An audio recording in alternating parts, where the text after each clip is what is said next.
Welcome to the HEOR Insights YouTube channel. Today, we are diving into what is, without a doubt, the most critical decision in our field, study design.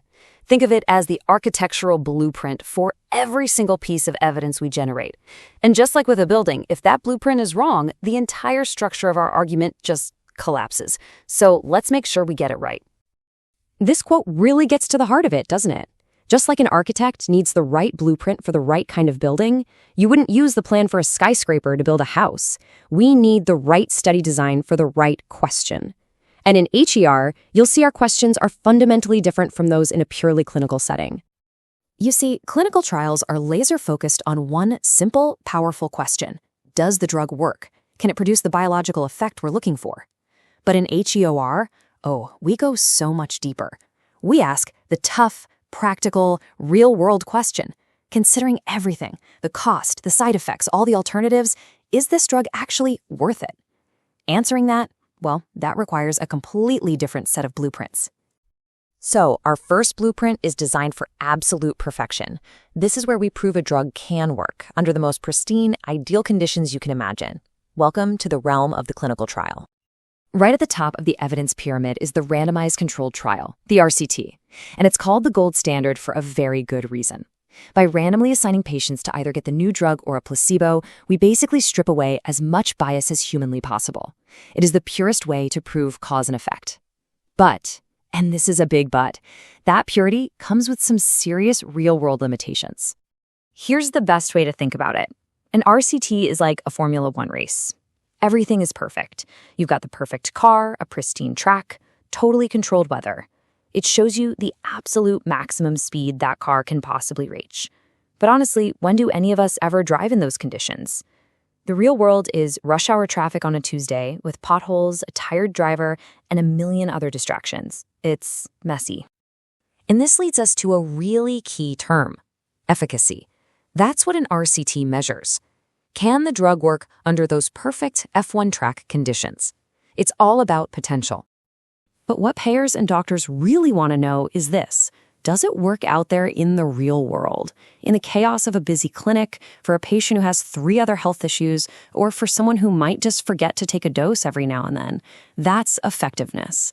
And to find that out, we have to leave the lab and venture out into the wild. So what kind of blueprint works out there in the messy real world? Well, that's where observational studies come in. Instead of intervening like we do in a trial, we simply watch what happens in the course of everyday healthcare.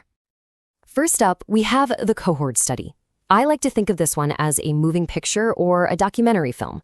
We find a group of people, our cohort, and we just follow them forward in time to see how their health journey plays out, comparing those who took a certain drug to those who didn't.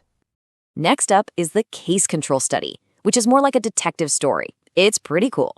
We actually start at the end of the story with the outcome. Let's say a group of patients who unfortunately had a heart attack. Then we work backwards, just like a detective sifting through clues to see if being exposed to a certain drug might have been the culprit. And finally, we've got the cross-sectional study. This one's the simplest of all. It's just a snapshot. We survey a group of people at one single moment to see who has a disease and who's been exposed to a drug. It gives us a really quick but valuable picture of what's happening right this second. Okay, so where in the world do we find all this data? We usually pull it from a few key sources. You've got insurance claims data, which is awesome for tracking costs, but pretty light on the clinical details. Then there are electronic health records, which are the exact opposite. They're packed with rich clinical data, but man, can they be messy and inconsistent. And finally, patient registries, which offer super high-quality, focused data, but they can be really expensive to run. So we've got blueprints for efficacy and for effectiveness. But let's go back to our central question. Is it worth it? To answer that, we need our final set of blueprints, economic models. These are all about value and affordability.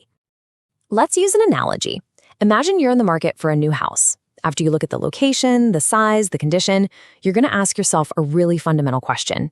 Is this house a good value for the price? In our world, that's a cost-effectiveness analysis, or CEA. It's this really sophisticated mathematical model that balances the cost of a drug against the health benefits it provides.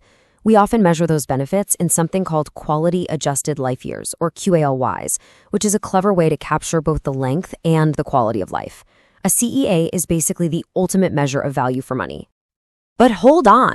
Even if that house is a fantastic deal, there's a much more urgent, practical question you have to answer before you sign anything, right? And that question is, can I actually afford the monthly mortgage payment? And that is the job of the Budget Impact Model, or BIM. It's not about long-term value, it's all about short-term affordability.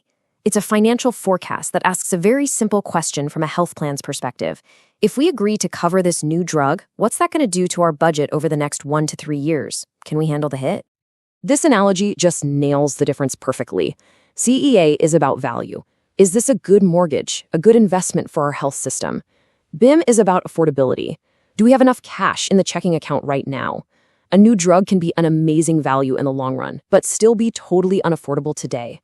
And health systems, well, they need to understand both sides of that coin. Okay, so we have our blueprints for the lab, the wild, and the budget. A huge skill for any HEOR professional is knowing which blueprint to use for which job and really understanding the trade-offs that come with each one. So let's take a closer look at those right now.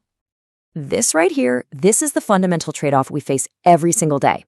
RCTs have what we call high internal validity. That means we can be really confident that the drug caused the outcome inside that specific trial.